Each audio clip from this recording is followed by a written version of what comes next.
What is up, everybody? We have another HelloFresh meal, and today we're doing the German pork fillet with creamy Dijon sauce. Now, I've never done this one before. Like I said, I've had HelloFresh in the past, but I don't think I've ever had this one. And if I did, I probably didn't cook it.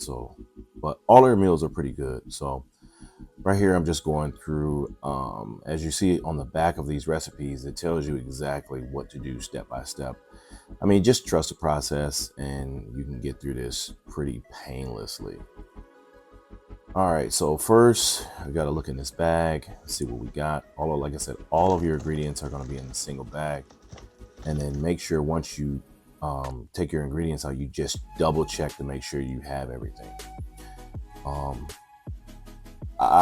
this is the second time in a row where I'm doing one of these recipes with carrots. And like I said before, I hate cutting carrots. I don't know what it is about carrots. I just hate cutting carrots, you know. But like I said, make sure you have all your ingredients. I have had a box in the past where it was missing an ingredient, and they will compensate pretty good for that if you miss one. But like I said, just make sure you have all your ingredients. And there you go. The meat was in the refrigerator. You see I still have some of that sweet Italian sausage. That's for another meal, maybe tomorrow, maybe Saturday, I'm not sure. But once you got all your ingredients, I like to lay mine out just to make sure. And then I had to preheat the oven to, I think, 425. So I did it kind of late, but make sure you just, like I said, read the directions. It'll tell you exactly what to do. All right, so I washed all my vegetables and stuff beforehand, so I already knew. Anytime you have vegetables, they're going to tell you to wash it, but you should be washing vegetables anyway. But here I am cutting these damn carrots. Man, I hate cutting carrots.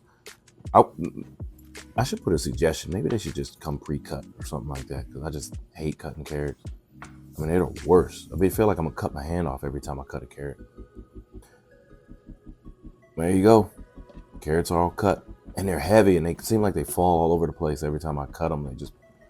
Luckily, I didn't have any hit the floor, but yeah, I just hate cutting carrots. I'm gonna say that a couple more times. Potatoes, I don't mind cutting potatoes for some reason. It's just maybe because they're not as hard. It's like cutting bricks with carrots, but potatoes, I don't mind. Garlic, I really hate, but I use a slap chop for the garlic, and then I don't have to worry about that too much. But I did get the potatoes all over the place. This rosemary here, rosemary reminds me of the bushes that we used to throw each other in when we were kids. And I don't know, it's just something about rosemary. It smells good, it tastes good, but it just gives me that old, like I'm a kid and we're in the bushes. We had bushes back in the day when I was a kid that looked just like rosemary, but I'm not going to go get none of that stuff and chop it up and try to eat it to find out either.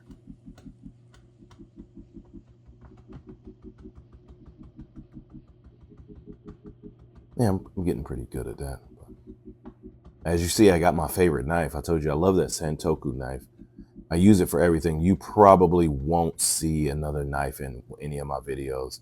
And I've had that one for a while, and I probably need to get a better knife sharpener to keep it that way. But sometimes I can get that knife pretty sharp, and other times it's dull as hell. But I mean, I use that knife for everything. So I don't know why I like that. I like that knife, and I like that one specifically. I have 3 of them, but I like that one specifically. Now I have to put these potatoes and the carrots on a roasting pan and or a baking pan and put it in the oven. Now I got this oil drizzler, I guess if you want to call it, and it used to work real good. I got it from Home Goods, but for some reason for this video that shit broke. So I just took the cap off and just dumped the oil on there. Whatever, don't judge me, don't come for me. And just spread the stuff out, and then I have to use my my infamous pepper grinder in a minute, but let me tell you, that pepper grinder, it takes forever to get pepper out of there. I mean, it's almost like the pepper grinder is trying to do you a favor by letting you have pepper. I mean, it's like stingy with the pepper. Like, it takes so long to put pepper on stuff. If you like pepper, then maybe this is not the grinder for you, but I mean, I like pepper on stuff, but this thing just takes forever. Now, the salt, that stuff goes quick, but that pepper, man, that stuff takes forever. So now I'm going to put these vegetables and these potatoes in the oven. It said to put them in there for about 20 minutes. So I made sure I looked at the time because I'm notorious for forgetting what time I put stuff in. I usually have to look at my security cameras to remember. Take this pork, pat it dry, and then I'm going to put that on the, I have to put it in the skillet. There it is. That's the salt. The pepper's coming next, of course. I had to do both sides, but I didn't want to show that because, like, man, that pepper grinder just aches trying to watch. Wait for that to, get a pretty good coating on your food. But I just sped that up. And I'm looking for the tongs here. And, my kids, they do the dishes. But, usually the tongs are in this drawer here. And that's where I go to look for it. And if it's not there, then it's over here. But I'm never looking for the tongs over here. So it's kind of like, just keep them in the same spot, and then we don't have to worry about it. So the directions just say just kind of like to cook these in the pan for about 6 minutes. Don't cook them all the way through, but cook them in the pan for about 6 minutes and flip them, and then you're going to end up putting them in the oven. Now here I am chopping up some parsley, and it just says to roughly chop that up. So again, you see me using that favorite knife, I'm going to use it on everything. My second favorite knife is just a really sharp paring knife.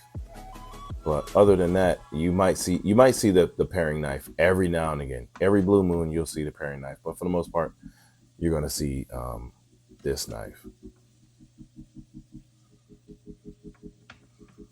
I really need to get a phone mount or something like that to hold my phone. I just got my phone in the cabinet, just hanging off the ledge, and sometimes I end up closing the cabinet, smacking my phone back in there, and now I can't find my phone. Whatever. But I'm back and forth flipping this meat that keeps getting stuck on the pan, but I mean, it is what it is.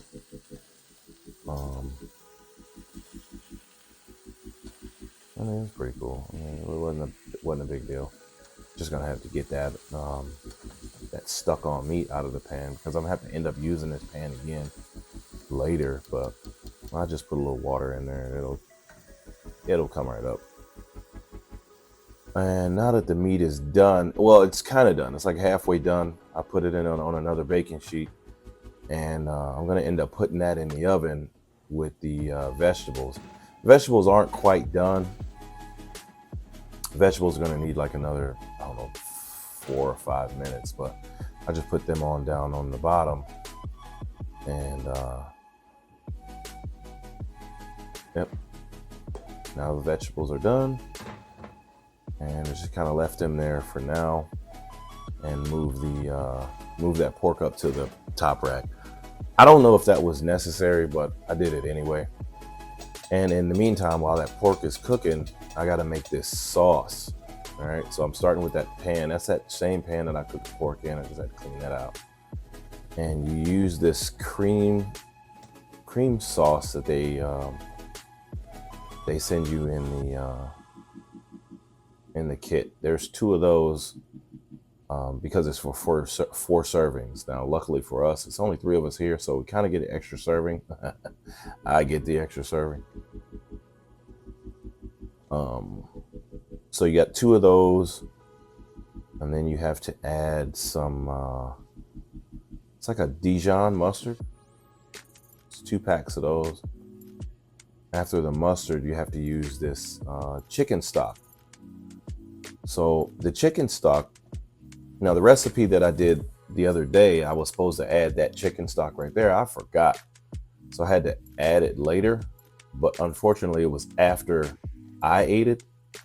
So I had to add it. That was that pot pie, not a pot pie type recipe that I'd use. So here I'm just adding that. And then right after that, I have to use some, I think it was two or 4 tablespoons of water. Yep, it was 4 tablespoons of water. It's 2 tablespoons for the 2 serving, 4 tablespoons for the 4 tablespoons. And there I am with that slow ass pepper grinder. I need to get a better pepper grinder. I mean, I like this because it's rechargeable and everything, and anybody that knows me knows I like gadgety stuff, but I mean, this thing just, it looks like it's putting out a lot right now because it's on that white creamy stuff, but it wasn't. Now you got to whisk that in. I wish it got a little thicker. Maybe if I was impatient. So the pork is done. Now I just have to slice that up. I should have sliced it up long ways. Maybe it would have, I don't know. I mean, it was cool like that. You know, these portions are pretty good. It keeps you from eating a lot. And I mean, it was good. I loved it. So once I slice that up, I'm going ahead and get some of those vegetables and those potatoes, or the carrots and potatoes. Go ahead and plate that. Grab some of that sauce, and I'm just going to drizzle that over the food. That was a really good sauce too. And yeah, that was pretty much it. So like I said, this tastes real good. It didn't take much time to cook at all. If you watch the little timestamps, it didn't take much time to do. And then garnish it with that little bit of parsley. And that's about it. So I'll see you guys on the next one. Peace.